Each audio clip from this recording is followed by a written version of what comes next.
Hey, hello Good everybody. evening. Welcome to the couch. Great to have you online with us. Kind of on the couch, which is not really a couch. It's have we ever worked out what to describe this thing as yet? It's a bar. It's a bar. It's a bar without alcohol. There is no alcohol in this bar. There Just is tea. only cups of tea. Herbal teas. So it's great to have you guys online with us tonight. We are here tonight again to talk all things lockdown. How to spend so much time together without killing each other, without killing your partner, without killing your children. It's a unique ability, isn't it? It is. It's very unique. So it's great to have all you guys again as you're tuning in, as you're catching up with us. We encourage you as you're tuning in, press that share button. Get the share button, click it, and let's invite some people along tonight. We've got our special guest, John Finkelde, who I'll talk a little bit more about in a few minutes. John is very much got a lot of expertise in quite a few areas, I guess. Heaps, yeah. Yep. I actually didn't know he had written a book. He's actually written a handful of books, and one on parenting, which I actually had some time to read, actually helped me with some good ideas of how to really spend time with the kids. And so I'll look forward to talking about that in just a few minutes. But again, it's great to have people coming online. Hey, as you're coming online, why don't you give us a quick shout out, say a quick hi, let us know you're there, press the love heart button, whatever it is that you want to click and press. But let's tune in tonight. Sarah is watching, and Ron, and Tiana, and Sky, and KSR, Wow. and Damaris. Lauren Winder's Mel, tuning in. So Lauren, great to have you hello. guys. Oh, wow. Look at this. Hey, a big hi to you. Great to have you online with us tonight. Thank you for saying hi. Hey, Tiana, great to have you here with us too. Always one of the first people usually to go up to be here with any of our online stuff. Great to have you tuning in. So one of the things that, look, tonight we've got our special guest, as I said, John Finkelde. He's written his own a book. You know, there's multitudes of books on parenting. And one of the things that I've read, again, that he highlights in the book is that he actually says that that love for children is spelled Time. So time. You know, it's one of the highest priorities, I guess, of our household is that to really love our kids has been to give time to our kids. And we've been pretty fortunate that even though in some ways we've got some people think we're busy. Do you think we're busy? It depends what week it is. Yeah, it's not hugely busy. For those of you who don't know, we're both pastors of a church, as well as you actually work two jobs on top of obviously being an amazing mum, incredible wife. Oh, hang on, I have to do a shout out. Ramika's watching, and it's your birthday today. Hey, happy birthday, to Ramika. Ramika. Yay. Great to have you here again with us on your birthday night. You're actually here with us on the couch. Wow, and here we are again, making sure. Hold on, there must be a little noise I can do in here somewhere. Here's a party noise just for you, Ramika. So I hope you're hearing that out there. I can't hear it. I know we don't get to hear it, but I know it's being played out there. Hey, Margie, great to have you online with us tonight. Hi, great to have Margie. you there with us. Dad. Hey, Mum and Dad, great to have you guys here with us too. Wow. People tuning in from all over the place. Great to have you with us. But what we were saying before is that love for children is spelt time. Now, again, we're both, I'm in a ministry position in work, which it's just another word for work at the end of the day. But obviously, unfortunately, in many places, ministry life can be quite busy for people. And I guess for us, it's full. We try and avoid the word busy. That's a really good point. Because when you say, and I have to catch myself up all the time because you fall into the trap of saying it, but if you say to someone, oh, my life's busy, or oh, my week's busy, people tend to go or almost write you off. Oh, well, I won't bother.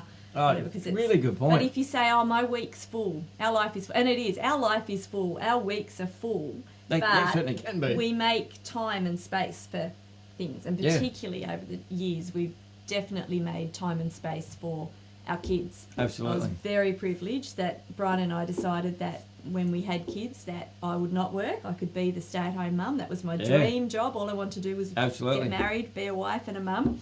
And so we were in a fortunate position that I wasn't needed to work. We didn't have a lot of financial debt, so I stayed at home and was mum up until they were all full-time school. Yeah, really. You were. And then I was only part-time. It's only been the last probably 4 years that I've actually been full-time working, so I feel really privileged. I think Carson must have been 10 before I went back to work full-time. So and for people out there that are watching this, I absolutely salute you that's have had to work full-time plus juggle a family.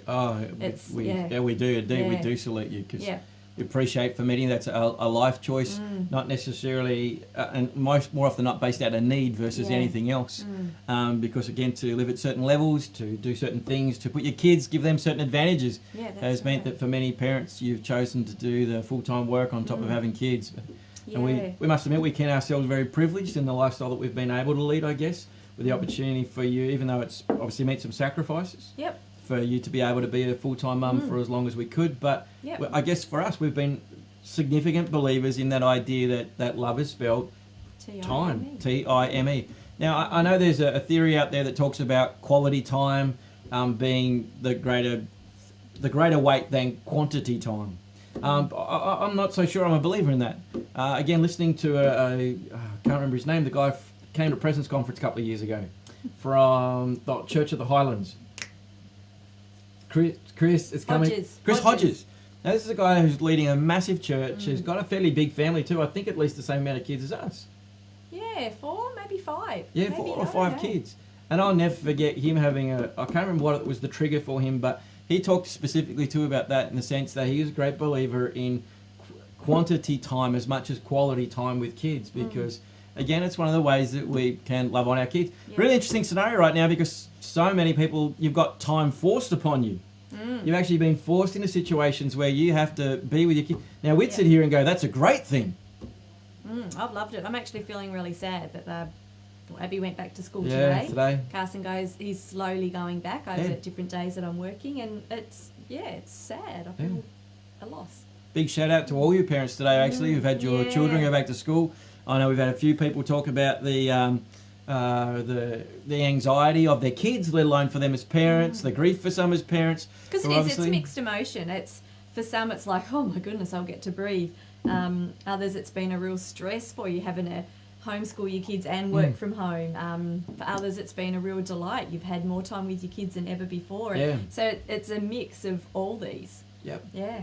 And I guess, again, that's one of the things we would say to any parent who felt like it's been...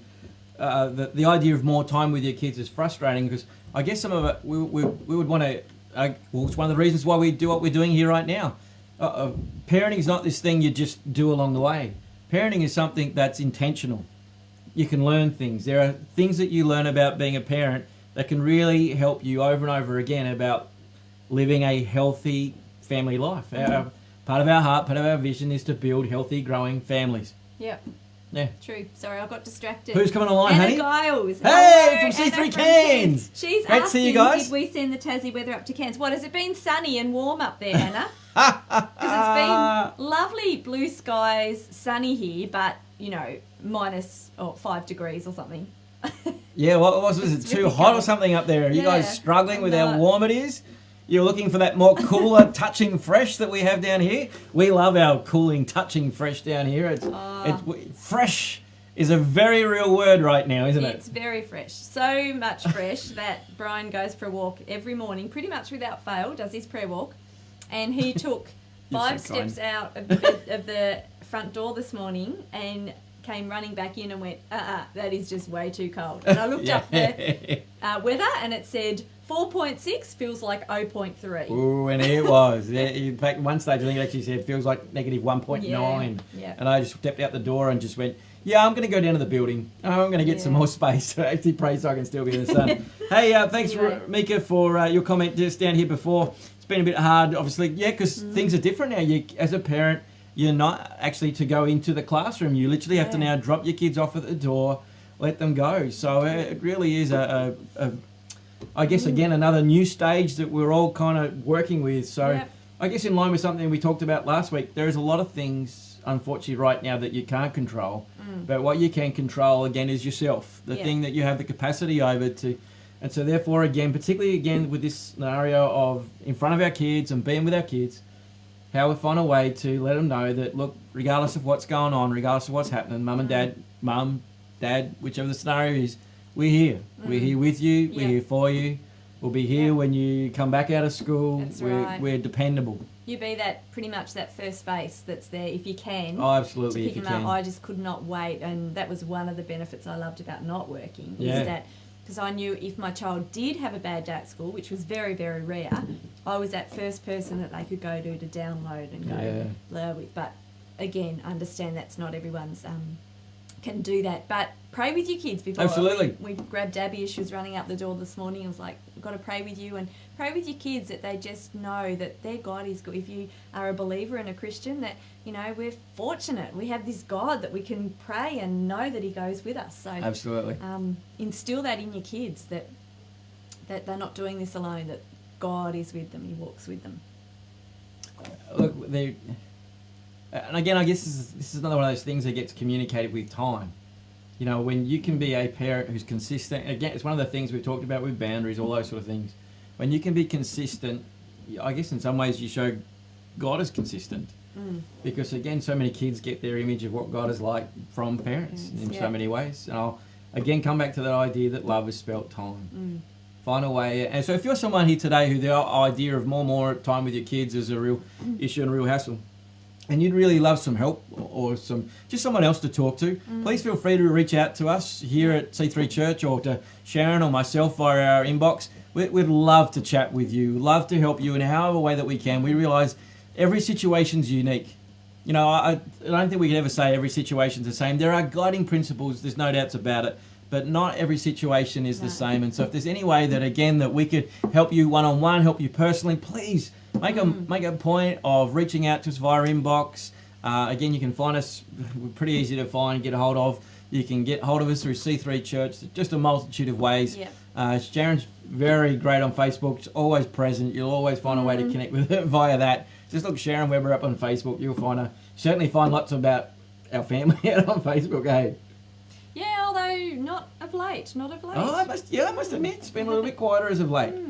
Cool. All right, well, let's get ready to, I guess, introduce our guest. We're about to have John Finkelde come online with us tonight. Hey, Dawn, great to have you online with us tonight as well. Seeing your lovely smiling face one day soon. Look at this our Phoebe again. Phoebe Shay. And I just need to make a point, disclaimer here right now, we did not pay our daughter to get online and say these things. She's self-voluntary, put those things out there. Phoebe, thank you. Mwah. We miss you. Phoebe, were your ears burning around the dinner table tonight? You ready? We'll do the appeal. You ready? Sob your eyes. Come home. Come home, Phoebe. We miss you. I've got the puppy dog. We all said tonight, something was said about Phoebe. Yeah, absolutely. And we're like, I miss Phoebe. I miss Phoebe. I miss Phoebe. Oh, we do. Come home. Yeah. We love you. We forgive you. Oh, hey, let's get back to it. So, because we're 2 minutes away from having our special guest come online. So, John Finkelde, who is a fantastic gentleman, he's visited our church 4 times now. It's at least 3. 3, I I think we were due for our 4th, but obviously with a certain environment that's taken place, it's been a little difficult to host him that 4th time. So, but John Finkelde, he has been a pastor of a church, like a fairly big church, 1,000+ church. That church alone planted 6 other churches. And he is a wealth of experience. Not only that, he's raised 2 of his own beautiful kids. In fact, I think one of his kids actually now works for him. His daughter is actually his PA. Oh, yeah. Yeah, his daughter, Erin. He's got grandkids. And in the process of all that, he's written a book on parenting. If you want to find that book, it's in the links of our page of C3 Church Devonport. Just get on our page, check that out. And you'll find a link there it's an ebook, it's not a physical book. And one of the things I love about John's book is that, so often you look at a parenting book and it's like about this thick. Maybe this thick. I may have slightly exaggerated it. Yeah, I'm just looking at mine going, I don't think so. But anyway. Anyway, so many of them you look at and they feel overwhelming because there's just so much that they try to cover. And I love how John's written his book. He's just written it so clearly. It's not a long book. It's not a lengthy book. He writes straight to the point. He pulls from examples not only of his own life, but obviously what research says, as well as gives some very practical examples on how to raise great kids. So without further ado, I'm going to hand over to Sharon just for a moment while I see if I can work the technology and get Mr. John Finkelde online with us tonight. Here he is. Well, that's at least his... here we go.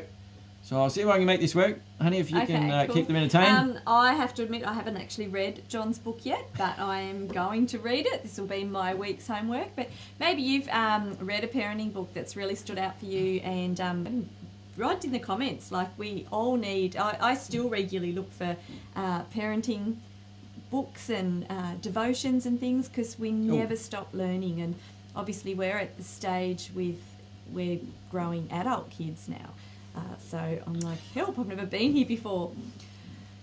So hold on for a minute. I just need to find out. John Finkelde, are you there? Yes, I'm here, Brian. Oh! Great. Of all nights, of course, tonight is the night that it goes wrong. Doesn't do what it's meant to do. Love technology. Well, I can see you and hear you. Can you see me? Hear me? You can see us. There he is. Yay. Now we're getting better. We're getting closer. So everybody, just be patient with me for a moment. We've definitely got our guest at least online now, just to get him into the picture. Well, I can see you and hear you perfectly. We could just put John in. Oh, here we go. And not see us. There we go! John Finkelde, welcome! Hello! Look at that. It is great to have you online with us, sir. So good to be online with you guys in Tasmania. We're having a Tasmanian wintry weather day here. Oh. Yep, we're back. We're there. Everything is thankfully working and functioning. And I'll go over here so I'm a little bit more in the camera with my gorgeous wife. It is a bit echoey. Oh, we can't sorry, fix can't that. fix. So, John, how are you? I'm well. Can you hear me okay? Just, yes. A little bit quiet at our end.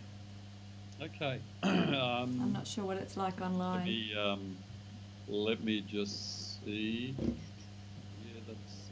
I'm just checking. I've got everything as I should have it. I'm using this microphone a moment. It says it's working fine. Awesome, great. Hear me too well. Hey, everybody out there on Facebook land who's listening. Could we ask if you could just give us an update on if you can hear John well enough? That'd be great to help us out with launching to John. I'll swap mics. Is that any better? Definitely louder. Yes. Oh, okay. Your other one's clearer, but that's definitely louder. Okay. Well, something going on there that I don't fully understand why that is, but anyway. You and I have a real love relationship with technology, don't we? I love technology. It just when it doesn't work properly, it's a bit of a pain, but that's okay. We can get around that. As long as you can hear me all right. We can. Good now, apparently. Right. Good now, someone said. Better? Brilliant. Excellent. Oh, great. Nice. Well, John, why don't you start off by just telling us a little bit about yourself? Well, I'm a Perth boy, born and bred here in Western Australia. Beautiful, stormy, wintry day here today. Lived all my life 1 year here in Perth. Lived 1 year in New Zealand when I was 19. Family guy, been married for 42 years. 42? 42 years. That's nearly my whole life. I think I just turned, how old did I just turn? 44. Oh, yeah, nearly. There you go. So you were a little toddler when we got married. Di and I got married, Sharon. There you go. That makes you feel young or me feel old. Toddling I'm not sure. Around? Married 42 years, got 2 adult children. Our daughter, Erin. I won't tell you her age. She's 21, of course, like all ladies she works in our family. So she's married to Scott, and she has 2 sons, Jack, who's 9, and Reese, who's 7. Yeah, wow. And our son Luke is 36. He has 2 sons as well. Archer, who's 3, and Jimmy, who's 1 year old, who's gorgeous 18-month-old toddler. So we've got 4 grandsons, 2 adult kids, 4 grandsons, and very happy family life. We had a lovely picnic in the family picnic out here yesterday. It was about 27 degrees in Perth yesterday. It's crazy. It's not that today, I'll tell you now. It's cold. But we had a lovely family picnic yesterday. We do regularly catch up as a family having picnics. And, good. That's a little bit about me. Fantastic thing. Now, your daughter Erin actually works for you, doesn't she? Yes, yeah. We run a ministry, a business called Grow a Healthy Church, which is consulting and coaching with pastors and church leaders around the world. And Erin is my client manager, is what I call it. Flash title for just a bundle of work that she does for us in the ministry. So we contract her to do all sorts of things. She's a solo operator contractor, so we get her doing all sorts of admin, travel, bundles of things around our online stuff as well. And it's great having her as part of the team. That's a massive compliment to you as a parent to be at the stage of adult life and actually to have your child now working for you, I think that's a huge applause to you, Sue. Yeah, I'd just like to say, Phoebe, if you're listening, I'd love you as a PA. Sorry, John, back to you. That's fine. I mean, Erin's been an executive PA in another life, and okay. KPMG she worked for, so she's very good administratively, very organised, really knows how to work everything there. So it's a joy. It's a joy having our kids. We love our kids. It's good too. Awesome. It's a good stage of life we're at. Yes, definitely. As I've heard you go on and on about your grandkids and the stage of life of being a grandparent versus a parent. I think every grandparent, it gets a bit nauseous with their going on and on and on about their grandchildren, showing you photos and everything. But it is it's the golden stage of life. It's really it's the reward, I think, for every marriage has its ups and downs. Every family has its ups and downs. But I think if you can persevere and survive the journey, and you get to the point where you're able to enjoy the season of life. And I know not everyone can enjoy it at the same level, and so life gets in the way in various ways sometimes, but we feel very honoured, privileged, blessed to be able to enjoy this season of life that I think is a golden season of life. That's so good, John. Yeah. So good. So you've written a book Yeah. called How to Raise Great Kids. Yeah. Yep. What inspired you to go and write a book about parenting? Well, we actually, both Di and I come from different backgrounds, both working class backgrounds, and both our parents did well in raising us. Sounds a bit arrogant, doesn't it? Look how brilliant we are. But, great mum and dad, and Di was raised primarily by her mum. And I think when we got married, because of our position as believers, as people of faith, we really looked into the scriptures and worked really hard with our parenting. We wanted to be the best mum and dad we could possibly be, and the scriptures really helped us out with that. And as time went on through the teenage years, we decided that sometime through the teenage years, we thought if we ever put pen to paper, we're going to wait until our kids are 20. We're not going to do it when they're 13 or 15 because they can be quite disruptive sort of years. Yes. So we kind of mulled it over for quite a long time. And then when our kids got into their late teens, early 20s, we thought, yep, I think we've got some proof in the pudding now. Our kids have turned out okay. I think there's some principles that we can put down on pen to paper and just help people. Primarily, both Di and I love developing people, training people, coaching people. So writing a book was an expression of, look, here's some principles around parenting we've found worked. Apply them in your situation. We think it can be helpful. And that book's quite old now, so it's quite funny looking back on it. It doesn't mention smartphones, Wi-Fi passwords, various challenges that parents have today weren't as prevalent, obviously, when we were raising our kids in a previous generation. But the principles stand the test of time. Absolutely. I recall reading the book only 2 to 3 years ago in the midst of our parenting journey, and there's certainly principles that I recall, particularly some of your practical ways of outworking the principles that you've put in the book that I know I've done with our kids, and very thankful for the ideas. One of them being certainly the daddy date with your child. Even as a parent, often we try and do the whole group thing versus just as the individual parent, take one of your children out at a time and just spend one-on-one time with them. Yeah, that started with our daughter Erin. She's the oldest firstborn child. And when she was just a toddler, on Saturday mornings, I would take her up to the shop for what we called paper and lollies. And I would buy the Saturday paper to read, and I'd buy Erin a packet of fruit tingles, little short packet of fruit tingles, and we'd sit there in the shopping centre near our house, and she would play on those rides where you put a couple of dollars in and the child rides on them. The great thing was Erin wasn't old enough to realise you had to put money into it. So she had a wonderful time playing on a machine that didn't cost me a single cent. And of course, telling her that later in years, she would just say she was a deprived child, but I was saving money. We weren't that well to do. So packet of lollies with fruit tingles was it, and she'd play on the toy on the machine until she was happy, and then we'd head home. That was our first foray into kind of dad and daughter and dad and son dates of one-on-one time, which I think is really important for your child to get to know you and you to get to know your child as well. And not too hard to orchestrate, especially if you say to them, we'll do anything you like and put a budget on it, but you give them the choice. Kids generally run at that. And I do the same now with grandsons. So, nice. Cool.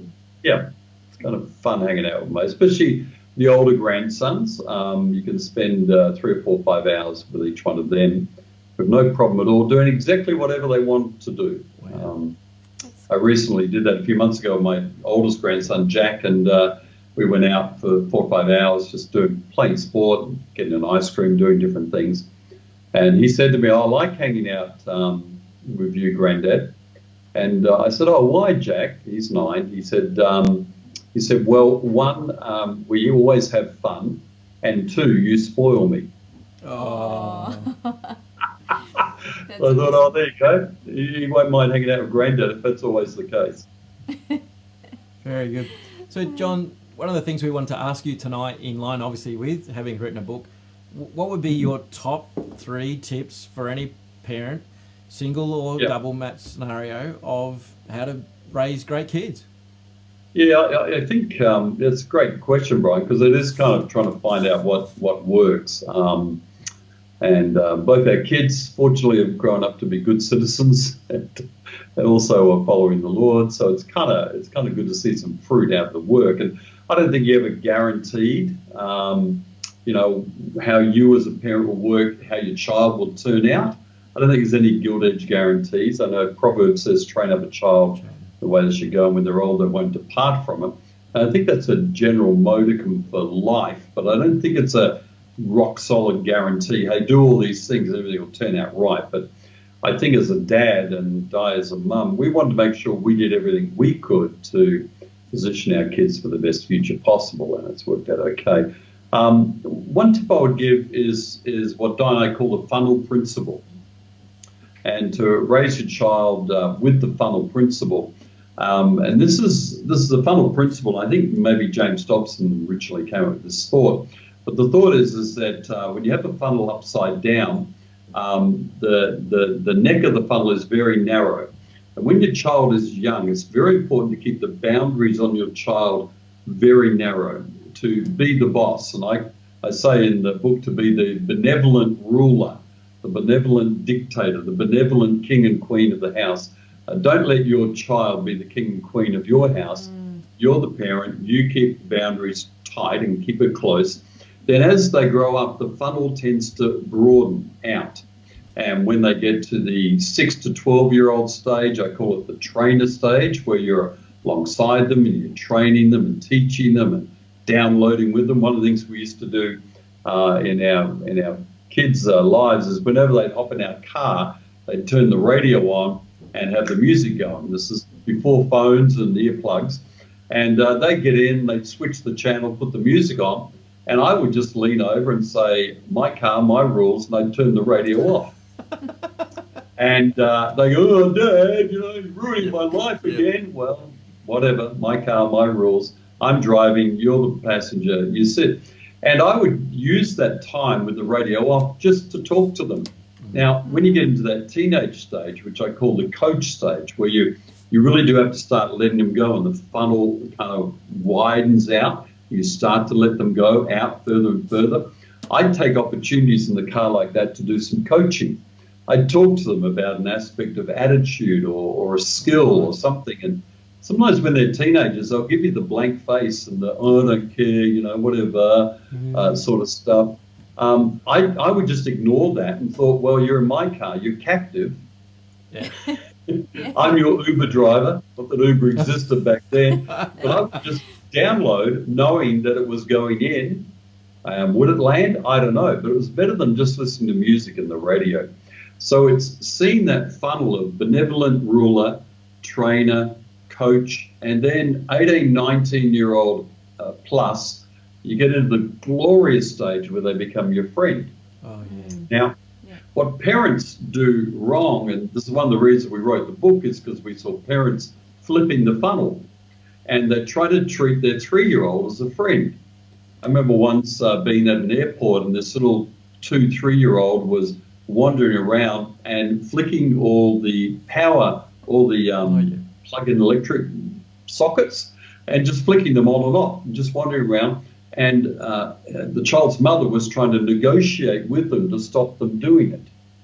Now, please don't do that, Jimmy. Please leave that alone. There was no, stop that, don't do that, come with me now. It was like a negotiation was going on. This 3-year-old was loving it because the 3-year-old was the benevolent ruler there. Well, not benevolent, actually, just a complete ruler of the relationship. So the parent had flipped the funnel. So don't try to be your kid's best friend when they're 5 or they're 8 or they're 13. You'll never be your kid's best friend when they're 15.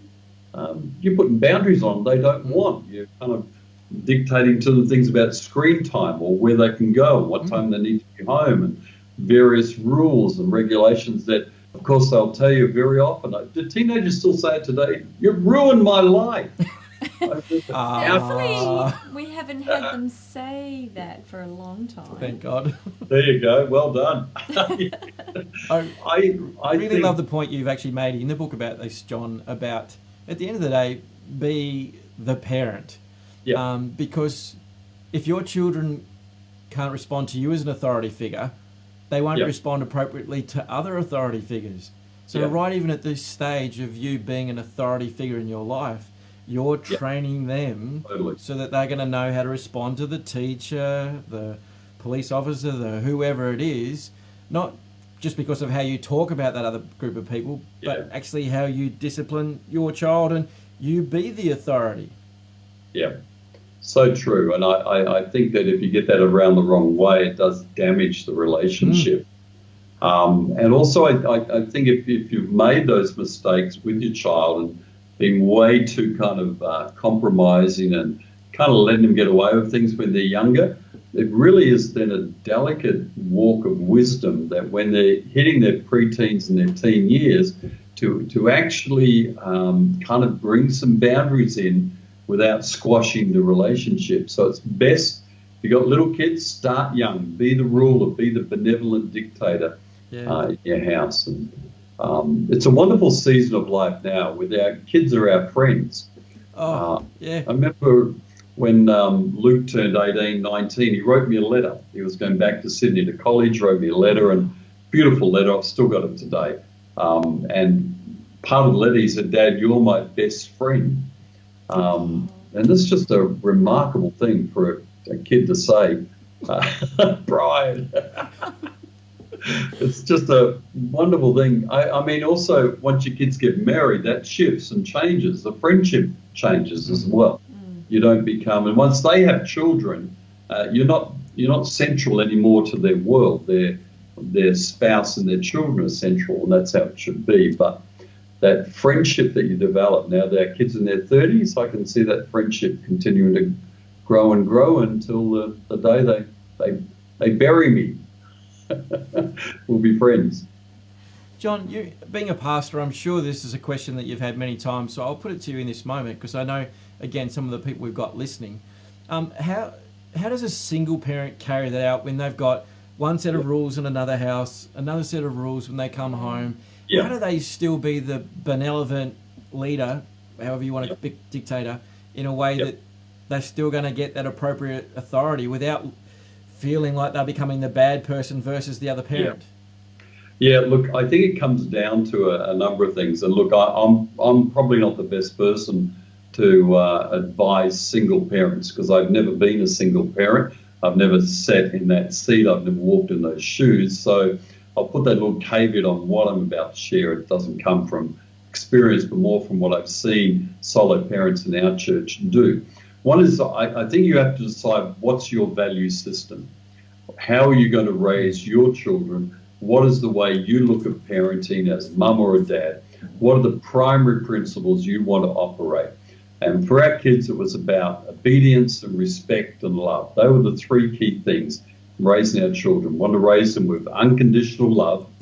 We wanted them to be obedient, and we wanted them to be respectful of ourselves and people and property and so on.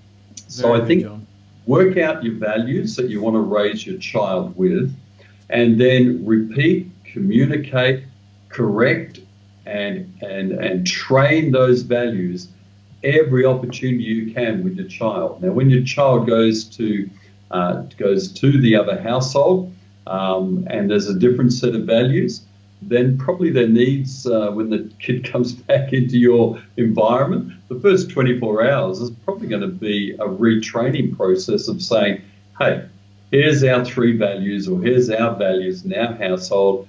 You may be allowed to do that when you're with your dad or with your mum, but when you're in my household, no way, Jose, that's not going to fly. We're not going to do that. That's great. And I think you have to hold the line on what's important and valuable to you. I think that'd probably be the best advice I would give someone, knowing that, my goodness, that is such a hard and difficult thing to do. Knowing that if your child's going to a different environment, then having to live with that tension, my goodness, that takes a lot of grace. I love your point that you've actually made about, again, that having to remind. Do you think some parents just grow tired of having to be consistent, of having to continually remind? Do you think that people miss that is part of parenting? I think so. At the family picnic we had yesterday, Megan, our daughter-in-law, with little Jimmy, they've got 2 boys. Archer's 3. Archer's a very, quite a timid, introverted, compliant child who's very much hang on to mum and dad until he knows he's very secure. Whereas Jimmy is like, oh, look, there's a dog over there. I'm going to go and check that dog out. And he's 18 months old, and off he'll go. So he's presenting a whole new set of challenges for Megan and for Luke. And Megan was saying, I've just got to survive the next 18 months. I've just got to get him through to 3. If I can get him through to 3, I think I'll be okay. But Di and I were kind of laughing later on when we were home about just survive if I can just get through. I think parents of all ages get tired. When they're younger, it's physical tiredness. Teenagers are emotionally tiring for parents. And I think you just have to find a place of emotional energizing and recharging so that you can go back into the fray and go, you know what, this will be worth it down the track. This will be worth it. And we have to, I think, recognize we're going to get tired, worn out, and exhausted at times, but the energy we put into raising our children will pay off for us in the years to come. And it's a lot of delayed gratification with parenting. Huge amounts. Cool. Thank you, John. So that was tip number 1. Yeah. All right, tip number 2. Well, okay, tip number 2. So the funnel tip number 1. Tip number 2, major on the majors. Oh, yeah. I think there are major things in your children's life that are really important for you to focus in on. And especially as they get into the preteen and into the teen years. So when with our kids, we focused in on who are their friends, because the company you keep will often determine the trajectory of your life. So who are their friends? How is their sense of well-being internally? How's their sense of identity, their self-esteem? So Erin, our daughter, was a fairly, classic first child, studious, compliant, tick all the boxes, keep all the rules, did well at school. She wasn't a top of the class student. I wonder if she's watching this. She was brilliant at school, ducks of the school. No, she wasn't. She was a great kid, but very studious and steady. Luke, on the other hand, Luke had the ability, but not the aptitude to study at all. He just liked going to school, hang out with his friends. Oh, sounds familiar. It's a boy thing. Yeah, he's a social butterfly, Luke. So we pushed him into sport and music because he was never going to get his self-esteem from his study. He was never going to get A's. He's a smart kid, but just didn't have the kind of attitude for it. So we pushed him into sport and into music and encouraged him in those areas to find places of self-esteem, and doing well with sport and doing well with music was his way of, I've got something to offer. I am someone. I'm okay. If your child doesn't have that sense of getting self-esteem from somewhere, they really will struggle, I think, through the teenage years. So majoring on that, building a sense of identity and self-esteem, majoring on values, again, those values of love, obedience and respect. They were the 3 pillars that we just kept hammering into our kids. We talk to them about it. We pray for them about it. We correct them when we saw disrespect, disobedience, or lack of love. We'd kind of correct them out of that into the ways that we want them to go. So there was a lot of that as well. Also around drugs and alcohol and sexuality. They were areas of discussion with our kids that we said, hey, look, I said to my son, I don't care what colour your hair is. I really don't care how long it is or the style is. I could not care less how clean your room is. I really don't care. If your room's a pigsty, you have to live in it. You just have to clean up once a week whenever it's going to get vacuumed. But I don't care the rest of the time. I could care less about a whole range of things. The music you like, well, some of the music I could care about. Some of it a bit dodgy, so we'll give that a miss, thanks, son. But a whole bundle of, style of clothes, the way you kind of carry yourself in this, I could care less. But hey, if you're hanging out with anyone who's taking drugs, I'll be after you. If you come home drunk ever, man alive, your life will not be worth living. If you think of ever doing something... I feel scared right now. You're just saying that. Well, I'm not even your child. Gee, far around. Fear of dad. Fear of dad.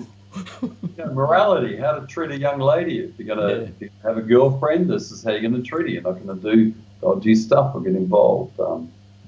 So major on those major. I remember once Luke had a guy, one of the guys in his group of friends, and I didn't like the look of this kid. I thought, no, this kid's trouble. And you know what you can tell as a parent, eh? You look at a bunch of teenagers and you can tell, some of them are a bit rough around the edges. They need a bit of training when they come visit our house. Di would train them into how to say, hello, Mrs. Finkelde. She'd get on their case if they were rude. I mean, she would kind of do a little bit of homework on them. It's called research. It's not stalking. It's called research. Yes.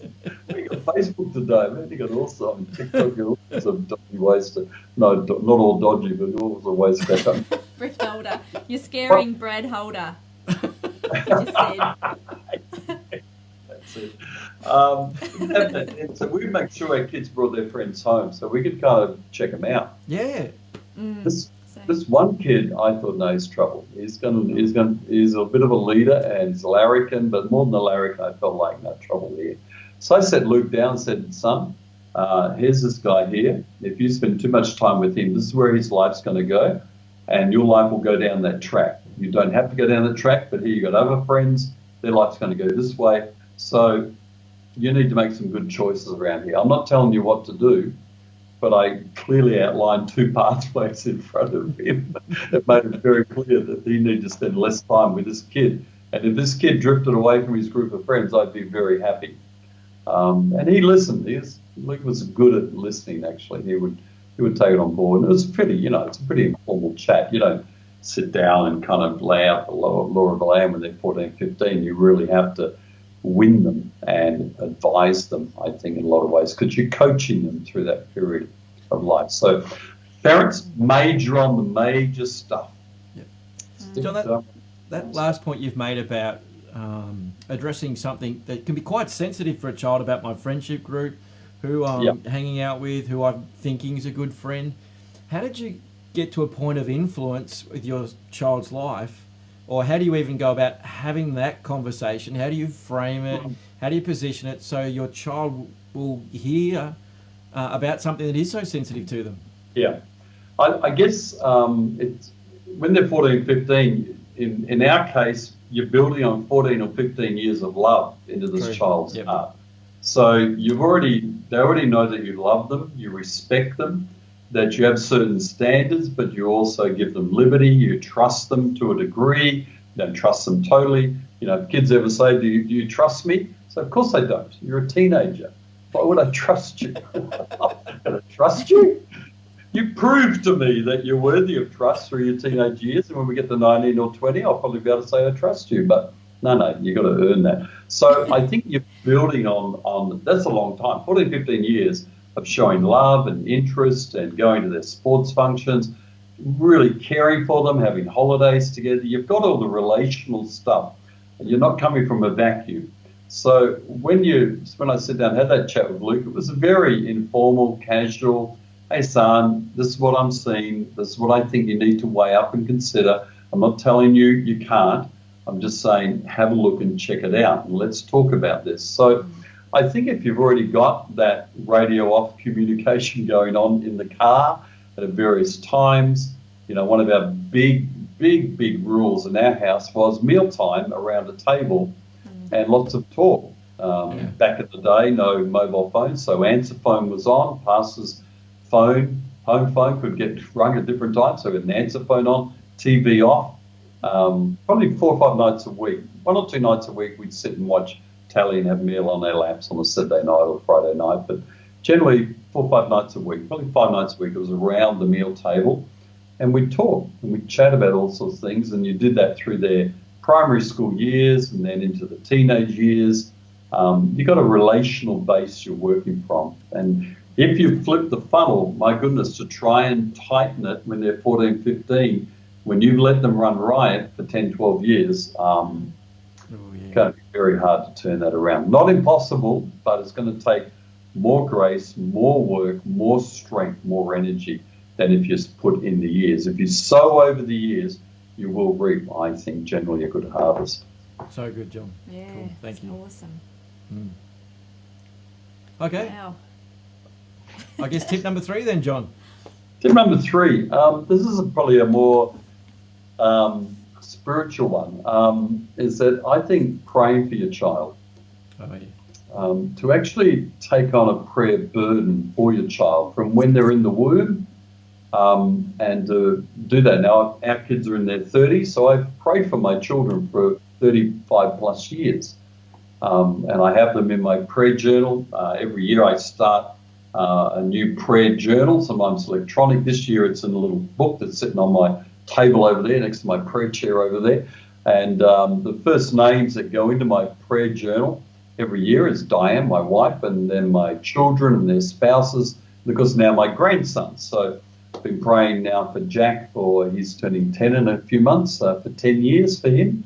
And so to actually find things in their world, in their life that you want to pray into, that you want to bring before the Lord, because I think a praying parent can have a significant influence on a child's life. So over the years at various times, I would take up certain prayers for a year. For my grandsons, I have a prayer that I've probably been praying 3 or 4 years now for them, and we've had 2 added in the last 3 or 4 years, but it's a prayer out of Nehemiah. It's actually not a prayer. It's a description of Nehemiah's brother Hanani, and it says that Hanani feared God more than most people, was a man of integrity, and feared God more than most. And I remember reading that a few years ago and thinking, oh my goodness, what a reputation that is. So I've been praying that for my grandsons over the last 3 or 4 years, that they will be men of integrity as they grow up, and that they will fear God more than most other people. So I find with my children that I get certain themes going in my heart to pray for them. So for both of my kids and their marriages and their own walk and life, there's certain things I'm praying for them for this year. They've got certain needs that I see, and so I'll take it on as a real burden of prayer. And I've done that as a solid habit for 35 plus years. And it's kind of cool now as a granddad to be praying for our grandsons and praying for them from their birth, from the womb, doing what we did with our children. One of my great dreams in life will be to hold at least one great-grandchild. Wow. And to begin praying for a great-grandchild. If the Lord gives me the years and the health to do that, I'd love to see all my grandsons get married and all have children, to be praying for great-grandchildren when they come along would just be an absolute joy for me. I guess I could start now, but they're a long way off. So I think I'll just focus on my children and on my grandsons. But I think I would not underestimate prayer. And if you're uncertain what to pray, if you're a parent, you're thinking, gee, I don't pray regularly for my kids, why don't you just take Psalm 23 and personalize that for your children, for each one of them. And just the Lord is their shepherd, they shall not want, he'll make them lie down in green pastures, lead them beside still waters. I mean, just pray some of those things, restore their soul, Lord. Lord, let them know that you're with them all the time, even though they walk through shadowed valleys. So I think those sort of prayers that a parent can pray, I think, are significant. And as our kids have gone through various difficulties and problems and pressures over the years, one of the things we've always been able to say to them is, hey, we're praying for you. Is there anything we can be praying for? Hanging out on that day with my grandson Jack this year, I told him, I said, Jack, you know that Granddad prays for you, that I bring you before the Lord and pray for you regularly. And I said, I'd like you to think about one thing you'd love me to pray for you this year. First time I've done this. So I said to him, tell me what you'd love me to pray for you through the year. And I actually forgot I asked him. A week or two later, Scotty's dad sent me a WhatsApp and said, hey, Jack wants you to pray for these two things for him. I thought, oh, I've forgotten I'd asked that. And Jack said, I want you to pray for two things, Granddad. One is that I'll be good at school and that I'll do good at school. And I thought, what a glorious little gorgeous heart that is, eh? That he'll be good at school and that he'll do well at school. So that's been one of my prayer things for Jack this year, which is, it's an honour, I think, to pray for your kids. Yeah, that's great.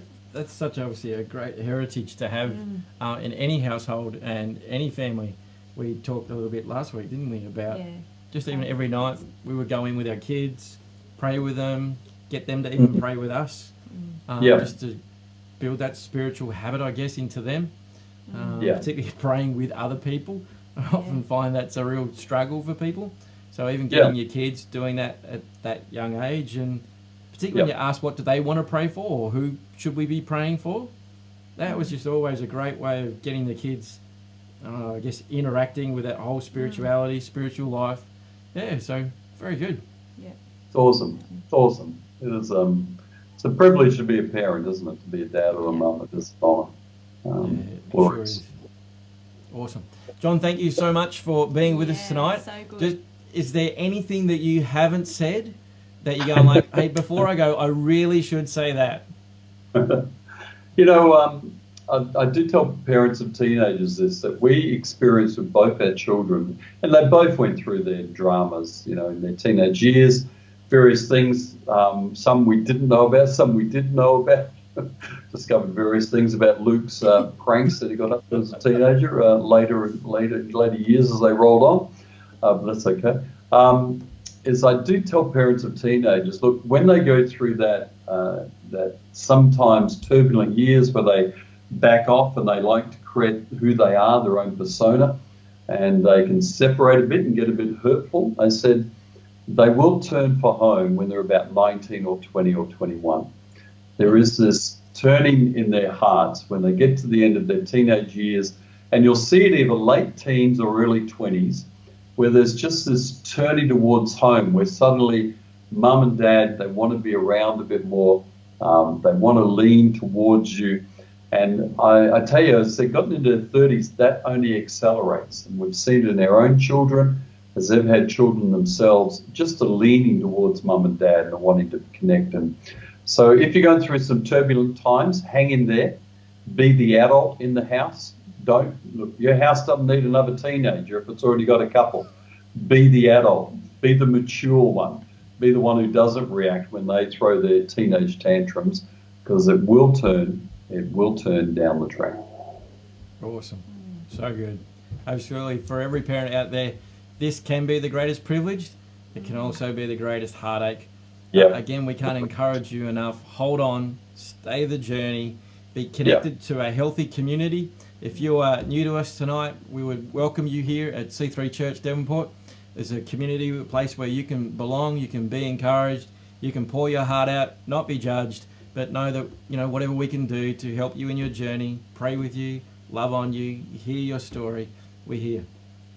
What he said. Hey John, thank you so much for being with us tonight. Thank you for being. We really appreciate you giving up your time.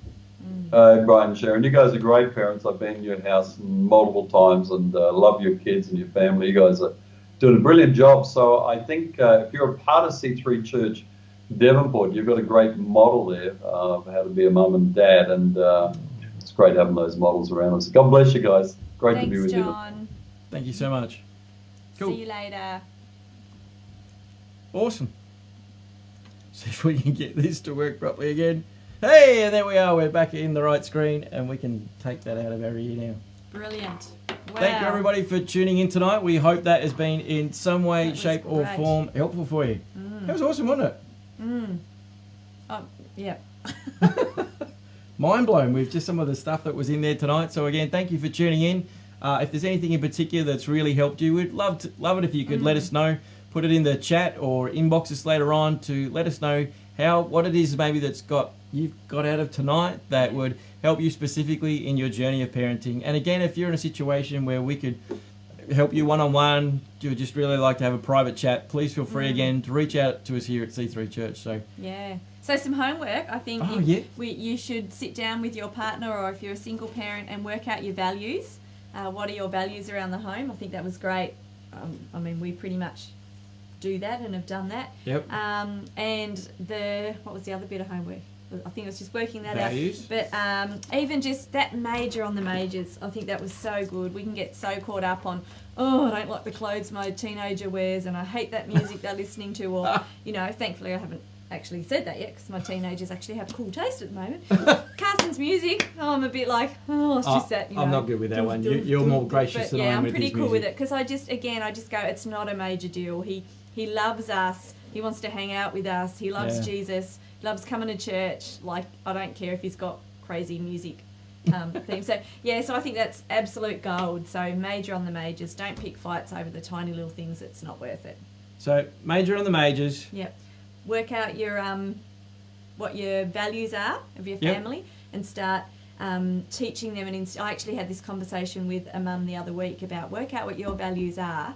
And just start instantly. You can't just tell them once and then stop. You've actually, it's a regular thing. It should come up at least once a week, where you're talking, hey, at this house, we're about respecting one another. That's not how we talk, or whatever it is. So work that out. That'll be good.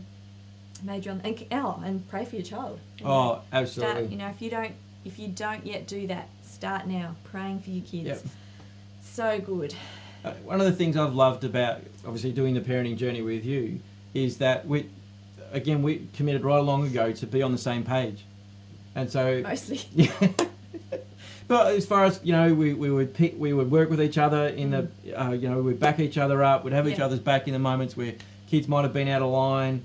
We certainly if one of the kids was back chatting the other parent, we'd certainly be there to back each other up. Yeah. Those sort of things. So again, if if you're someone who, with that scenario John talked about with, you do actually have to be the leader in your home, don't you? You have to understand that you are the boss. Yeah. And if that's something that, again, that you really go like, well, how do I find the balance of that? Please, again, we would love to chat with you, because we appreciate that it's not always an easy line to work out exactly where it is. And if we can help you in any way, shape or form, again, please reach out to us here. Yeah. Yep. So the homework, one more time, was? Work out your values as a family. What are your family values? Major on the majors this week. Don't, pick your battles. Is this really worth an argument? No. And pray for your kids. Whether that's, I'd encourage, especially if your kids are little, actually put them to bed and pray with them. I think that's vital. I actually miss doing that now. Yeah. And occasionally I will. If one of our kids is not well, or they're a bit sad, or going through an issue, or might be going for a job interview, there are times where I'll still go in and go, hey, I'm going to put you to bed tonight. And they love that. And I'm going to pray with you. And it's just this special moment. So do it. Kids are never too old. And I've never once had my kids go, don't pray with me. Yeah, no. Don't pray for me. Ever. Oh, don't put me to bed. Not that I tuck them into bed, but Yeah. So there you go. There's your homework. Keep us posted. Inbox us. How do we get their homework back? How do we actually get their homework to us? I think we should actually ask people. Inbox us and just tell us how you're going with it. Or even next week on the chat, we'll have to remember to bring up the homework and get people homework typing in. If you've done it, how you're going with it, what values you've set. Cool.